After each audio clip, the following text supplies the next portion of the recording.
Hello there, Dick Benedict here. We're playing Dark Souls 1 on the PC. This is my walkthrough. We are on the 14th installment, the Chaos Witch Quelaag boss fight. You might notice something different from the last video, namely the fact that I am now wielding a battle axe. Before, I had a longsword. However, when I was fighting this boss, it said weapon at risk, and since I hadn't bought the repaired toolbox from Andre, I had to either pick another weapon or backtrack an extensive route to get all the way back there and then come all the way back here. I just didn't want to do it, so I decided to equip the battle axe because it has the highest strength, like the damage strength value is the highest. So I decided that it'll probably be faster if I just do a fight of attrition here and just beat her down, even if it's slowly. And here is the boss fight. It's a very spacious arena. There's going to be fire all over the ground during this fight. One of the hazards of this fight is the hitboxes of the lava, even of her sword. They're not very kind. I think she's going to do it here, where she kind of drops while she's on the spider. I think maybe she's doing it out of range. Yeah, the spider puts its legs down and then she kind of falls down, like face first onto the spider's head, and then she'll summon a heat wave attack, and it's one of those situations where you need to run fast. When she lifts her legs up like that, she's going to do a claw attack that basically, it doesn't stretch out anywhere, it just hits where the claws come down after they've lifted and then fallen out of the sky. So basically, I thought to myself, should I just speed this fight up? Should I put it in 2 times fast forward? Should I just leave it alone and comment on like the beginning portion of it and then put the rest in normal video speed and full decibel level? Or should I just leave it alone and just speak over all of it? And I decided I will do the latter and just narrate over the entire thing at full speed. So okay, here she's doing it again. Just get out of the way of it. And basically, since this fight is so long, it's going to require me to stay alive for a long period of time with a weapon that's not doing any good damage. See the hazards here? She's doing the heat wave attack and I was stuck in the spider's legs. It's very typical on this fight for that to happen. So, keep it full health as much as you can. Obviously, if you don't have much vitality, that thing will one-shot you, that heat wave. And otherwise, it's just being very patient here, waiting for her to come to you, not taking hits if taking a hit means that you're going to collide with the lava. And I used to think that you need to evade up and to the right when she does her sword swipes at you, but you only get 4 directions to evade on this game while locked on. So there is no evading up and to the right. So you kind of have to either break the lock on or just evade left or right and try to go for iframes through that. So anyway, this video series has really been exciting me. I have been, dare I say it, I've been having the time of my life doing this. I've been having a real fun time because it's an old game, obviously. But I love branding my videos with my own unique signature, and because there's a million ways to do this game, a million people have shown you how, so to speak, but I come along and then now there's 1,000,001 ways to do it, and I really like that, and I hope you like these videos too. But if you don't, feel free to dislike. It's your choice. I really hate when people at the end of their videos say, oh, be sure to like and subscribe. Well, fuck you. They never say dislike, and those people are posers. Because if I think somebody will dislike my video, then that's their right. Please do dislike. Don't lie and say that you like it. Okay, here she's dropping again. We need to back out of the way.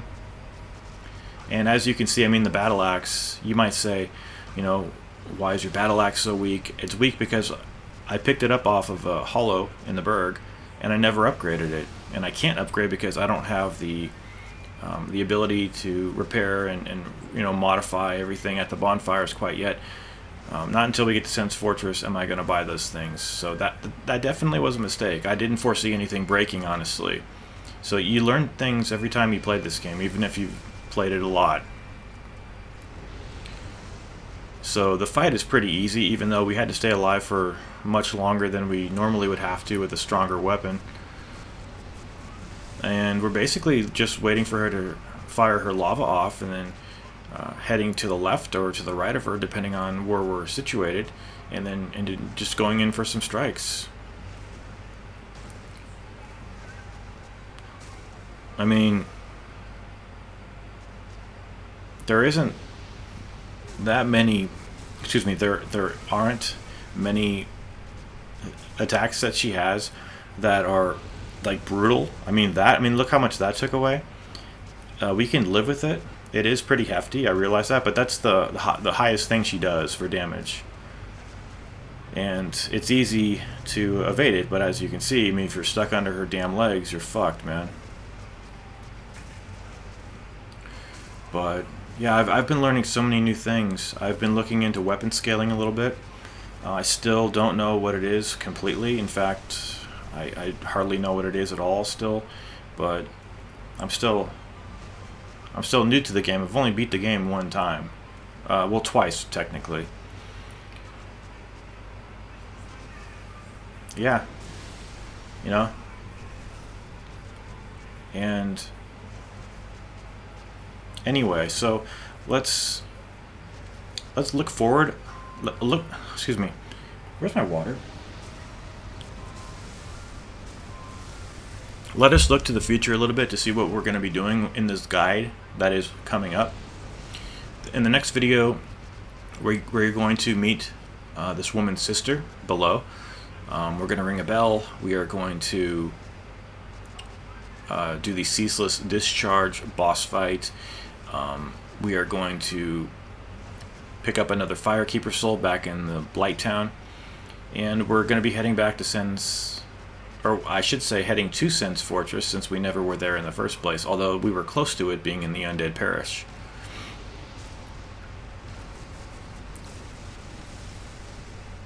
So I never knew that there is a giant that opens the gates of Sen's Fortress, whom you can kill if you find a hidden wall. I had no idea about that. I was looking through it, and I ran into the wall, and I did my thing of smashing into the wall, and it opened an illusory passage, and up a ladder. There was a Titan up there, and he gave me a chunk. The chunks are going to be important, you guys, because the chunks are going to upgrade the lightning sword for us. So we're basically going to be using the lightning sword, or excuse me, the lightning spear on almost all of our Anor Londo. I mean, I think actually 100% of Anor Londo will use the lightning spear, and chunks upgrade that. And I don't know if that weapon has any scaling, to be honest.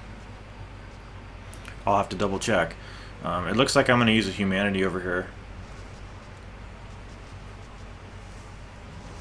And for the longest time, I did not even know of the shortcut in Sen's Fortress, whereby you can use a cage as an elevator and go from top to bottom. I just had no idea. Like, this game, it may be one of the finest games ever made. I think that would be pretty fair to say. But damn, this bitch takes a pounding, man.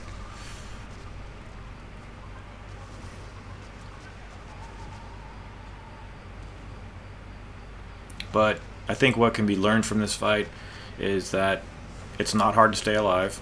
You just have to be patient. You have to be mindful of the AoEs. and you just have to, you know, do the correct positionings, and it should be a good deal for you. So we're... Ooh, yeah, things like that.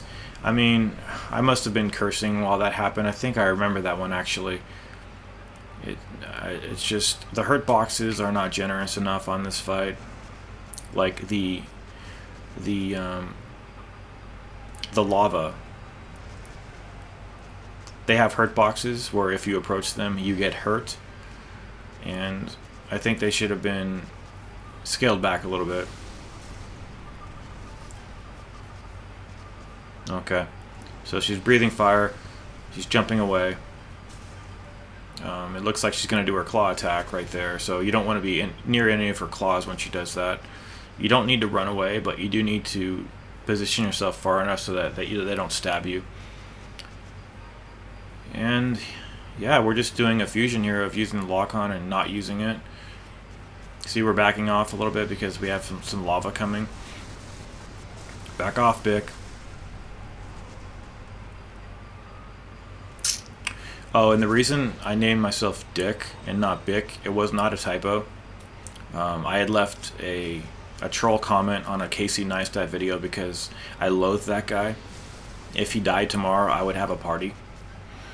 And then somebody said, well, I'm just kidding, of course. I really hate him. I think he gets way too much attention. He's on the trending tab all the time. He's pretentious. He doesn't even wear a helmet when he's out there riding his boosted board. Motherfucker. Dick. Casey Dickstat, dude. I left a troll comment, as I usually do, on people's videos that I loathe. And somebody said, well, your name would be correct if instead of the B, it was a D. So instead of Bick, then Dick. That was the same day. So I said to myself, well, maybe I am Dick. Maybe I am a dick. Maybe I am Dick fucking Benedict. But I can't stand that Neistat fucker. He's such a poser.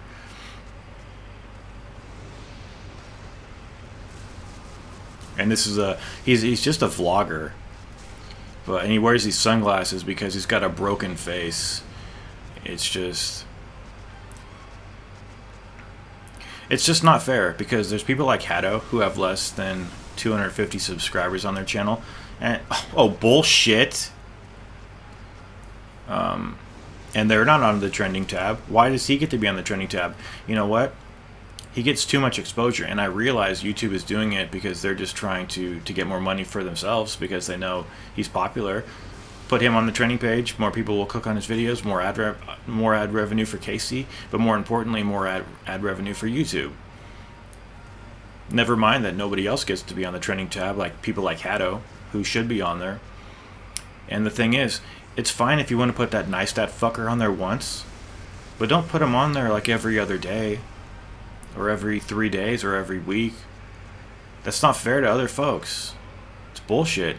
Check out his channel, Casey Neistat. He's a fucker, man. I swear.